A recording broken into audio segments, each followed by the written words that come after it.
Hello everyone, स्वागत है आपका यूट्यूब चैनल स्टडी रूल में। फ्रेंड्स, आज हम लोग सीखेंगे द्विघात समीकरण। ठीक है, ये आपका तीसरा चैप्टर है कक्षा 10 का।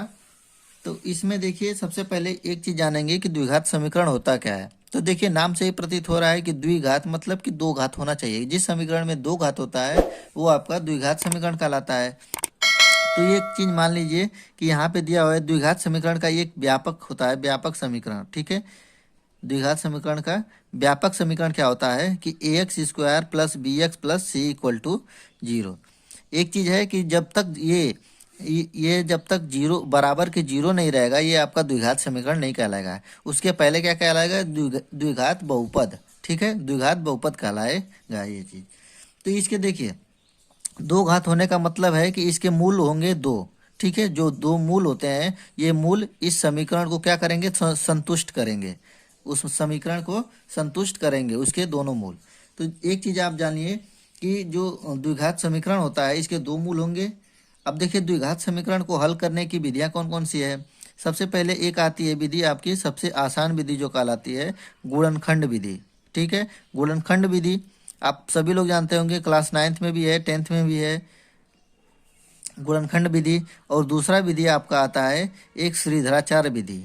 श्रीधराचार्य विधि, ठीक है, श्रीधराचार्य विधि से कैसे हल करते हैं? इसके मूल का बराबर होता है एक्स बराबर, या एक्स बराबर लिख सकते हैं, या मूल जो होंगे दो मूल होते हैं, मान लेते हैं हम लोग अल्फा और बीटा। इसको भी हम ले लेते हैं अल्फा बराबर या बीटा बराबर। ठीक है, तो इसका मूल का समीकरण क्या होता है कि minus b plus minus under root b square minus 4ac equal to, अरे b square minus 4ac upon 2a। ठीक है, ये होता है आपका एक्स बराबर। एक चीज हो गया। अब देखिए, यहाँ पे दो चीजें होती हैं, प्लस और माइनस। एक बार एक्स बराबर प्लस से भी एक हल करेंगे तो एक मूल मिलेगा, और माइनस को हल करेंगे तो वो दूसरा वाला मूल मिलेगा हम लोगों को। तो जो दो चीजें हो गई द्विघात समीकरण को हल करने की विधियां। अब आता है देखिए द्विघात समीकरण के मूलों की प्रकृति। मूलों की प्रकृति कैसे होता है? अब देखिए, मूलों की प्रकृति हम लोग जानेंगे। मूलों की प्रकृति, इसमें तीन कंडीशन बनते हैं। तीन कंडीशन में पहला कंडीशन है आपका कि यदि B square minus 4ac is greater than 0। यदि बी स्क्वायर माइनस 4ac बड़ा है आपका जीरो से। इसको देखिए, बी स्क्वायर माइनस 4ac को विविधकर बोलते हैं या इसको डी से डिनोट करते हैं। इसका मान यदि जीरो से बड़ा होता है तो इसके मूल क्या होंगे कि वास्तविक होंगे। ठीक है, मूल क्या होंगे? वास्तविक। मूल वास्तविक होंगे और क्या होंगे? असमान होंगे दोनों। मतलब दोनों मूल क्या होंगे? भिन्न होंगे एक दूसरे के। दूसरा कंडीशन क्या बनता है हम लोगों का कि B square minus 4ac equal to 0। मतलब जीरो के बराबर है आपका बी स्क्वायर माइनस 4ac। तो ये मूल क्या होंगे? आपके वास्तविक होंगे। ठीक है, वास्तविक तो होंगे, लेकिन दोनों मूल क्या होंगे? समान होंगे एक दूसरे के। मतलब कि दोनों मूल जो भी मिलेंगे दोनों समान मिलेंगे हमेशा। दो मिला तो दो ही मिलेगा, चार मिला तो चार ही मिलेगा। तो देखिए, तीसरा कंडीशन क्या बनता है हम लोगों का कि B square minus 4ac is less than 0। मतलब कि जीरो से छोटा है आपका बी स्क्वायर माइनस 4ac। जब जीरो से छोटा होता है तो मूल क्या होते हैं? काल्पनिक होते हैं। ठीक है, काल्पनिक होते हैं मूल। तो ये तीन चीजें हो गई मूलों की प्रकृति जानने के लिए। अब आता है आपका अगला चीज कि द्विघात समीकरण के मूलों का योगफल और गुणनफल। तो अब देखिए, मूलों का योगफल और गुणनफल का फार्मूला आप लोग जानेंगे। तो देखिए, मूलों का योगफल क्या होता है? पहले तो आप समझ लीजिए कि ये व्यापक समीकरण आपका क्या होता है द्विघात समीकरण का कि a x square plus b x plus c equal to 0। इसी से हम लोग निकालते हैं मूलों का योगफल। तो देखिए, मूलों का योगफल का फार्मूला होता है, मूल इसके मान लीजिए हम लोग मूल हैं आपके अल्फा और बीटा। दो मूल हमने मान लिए, तो मूल इसमें लिख लेते हैं मूल। तो मूलों का योगफल होता क्या है? Alpha plus beta. Alpha plus beta बराबर होता है आपका कि minus b by a. Minus b by a. तो देखिए, ये बी है क्या? माइनस का तो माइनस ही रहेगा। बी को क्या लिखेंगे कि यक्स का गुणांक। ठीक है, क्या है ये आपका? यक्स का गुणांक।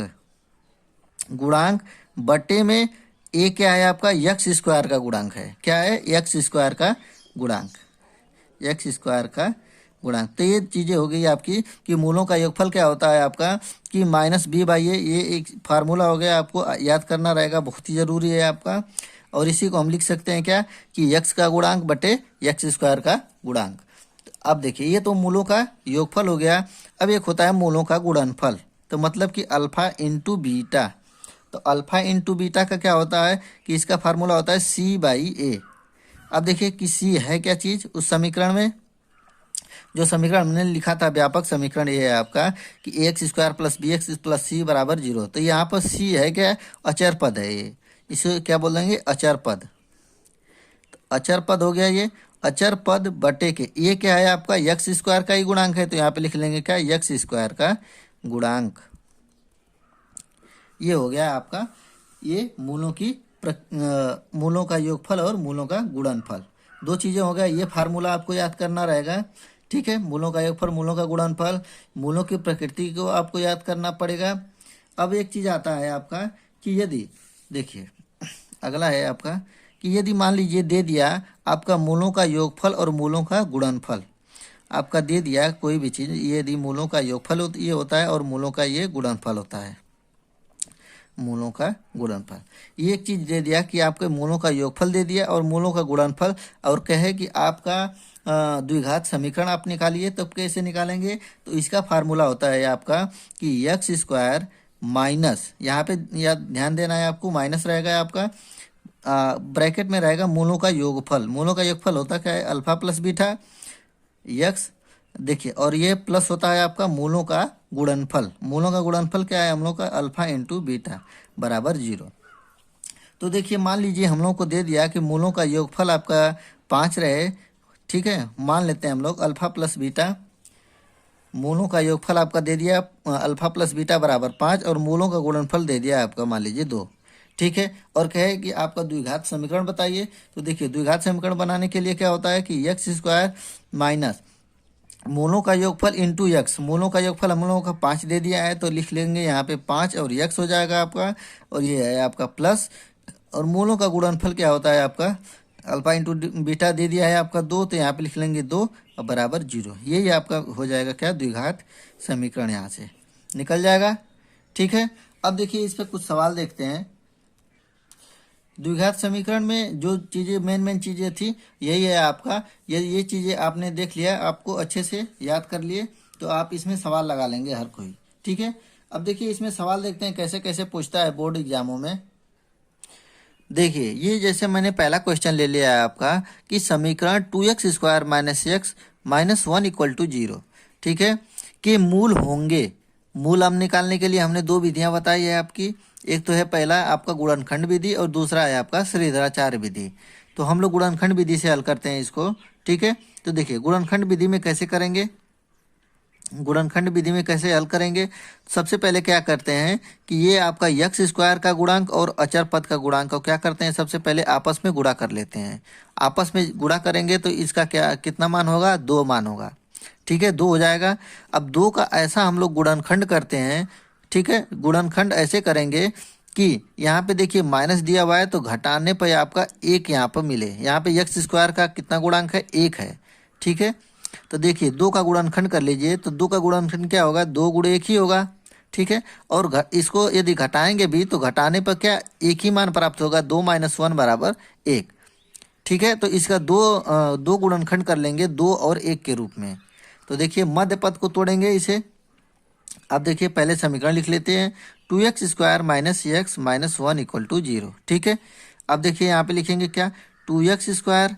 अब देखिए इसी को हमको हल तोड़ना है आपको x वाले पद को, तो 2 गुणनखंड मिले हैं 2 और 1 के रूप में, तो इसे लिख लेंगे क्या -2x प्लस एक्स, ठीक है, -2x और प्लस एक्स और -1 बराबर 0। अब देखिए यदि इन दोनों को हम लोग हल करेंगे तो -x के बराबर होगा, ठीक है। इसको यदि हम लोग हल करेंगे तो इसके बराबर होगा कि नहीं होगा, -2x प्लस एक्स बराबर -x।